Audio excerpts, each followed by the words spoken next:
మరికొద్ది రోజుల్లో మన స్థానిక సంస్థలు రాబోతున్నాయి. అదేవిధంగా ఇంకా కొద్ది రోజులైన తర్వాత మున్సిపల్ ఎలక్షన్లు కూడా దగ్గరలో ఉన్నాయి కాబట్టి మనము ఏ విధంగా పనిచేస్తే ముందుకు విజయం సాధించగలుగుతాము, ఏ విధంగా వెళ్ళాలనే దాని మీద సార్ నిర్దేశిస్తారు చెప్తారు. కాబట్టి మనం ఇప్పటి నుంచి ఇన్ని రోజులు మనము ఫీల్డ్లో ఉన్నా కానీ ఒక ఐకమత్యంగా మనము ఎవరికి తోచిన విధంగా వాళ్ళు వేరే వేరే రకంగా ఫీల్డ్లో ఉన్నాము.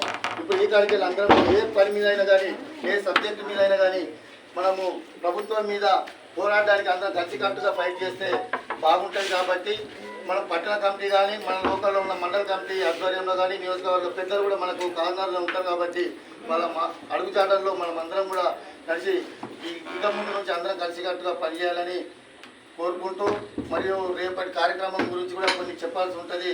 మన టౌన్ ప్రెసిడెంట్ గారు కూడా మీకు చెప్తారు. కాబట్టి మీరందరూ కూడా దీన్ని కాసేపు ఇంకో 10 నిమిషాలు ఓపిక బట్టి వినాల్సిందిగా కోరుతున్నాను. ఇప్పుడు మన పట్టణ కన్వీనర్ ముస్తాఫీజ్ గారు